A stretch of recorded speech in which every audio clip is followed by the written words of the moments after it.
Pope Francis, his first day in his new role leading the world's 1.2 billion Catholics all across the world. Pope Francis, of course, the Argentinian cardinal, who was much a shock choice in many ways. None of the observers had seen this coming, but here we have it, the world's first Latin American pope, and obviously a number of issues there to be discussed.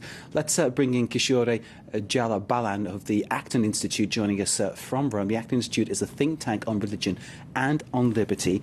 Thank you very much for joining us. Do you get a good feeling about this new pope? A simple man, it's said, who eschews the trappings of his high position.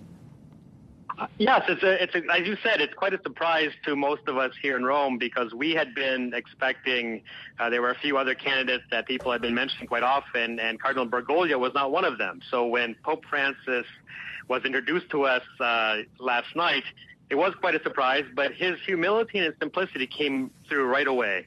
And I think we're all getting used to this new Pope and the simplicity that he has. And even today he had his first Mass with the College of Cardinals when he had his first homily. And he had no written text, and he spoke right from the heart. And again, it was quite simple. The main focus of his pontificate is going to be prayer, which might seem surprising to some, but he is the Pope and he is the leader of the Catholic Church. So that should be the focus. But again, it's quite a surprise, and we're still getting used to him. It's refreshing, I think, in many ways to hear someone talking in such simple terms, and I'm sure you agree with me on that one. Do you see any changes there on the horizon? Clearly, one doesn't expect big change in the Catholic Church. It is an extremely conservative institution. But perhaps, you know, someone who says he's got the poor in his heart maybe looks at how poor people are affected in certain countries. And I'm thinking of Africa, where the poor population are very much at risk of AIDS. Would there be maybe a rethink, perhaps, on contraception in the Catholic Church?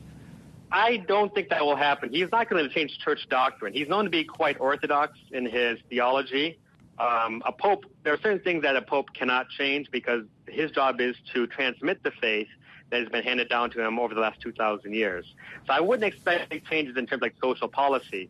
That said, he has a reputation for being a reformer of an institution whose bureaucracy may have gotten the better of the last pope. And I think he will see a quiet determination to reform the Vatican bureaucracy to make the spreading of the gospel, the Christian message, more effective. Because if the Pope is hampered by communications and bureaucracy and he can't get the message out, he can't be an effective Pope. So I expect very much Pope Francis to reform things so that the evangelical message, the true Christian message, can get out. Kishore Jayabalan of the Acton Institute, thank you very much for joining us and sharing your analysis with us here on Pro San Cado.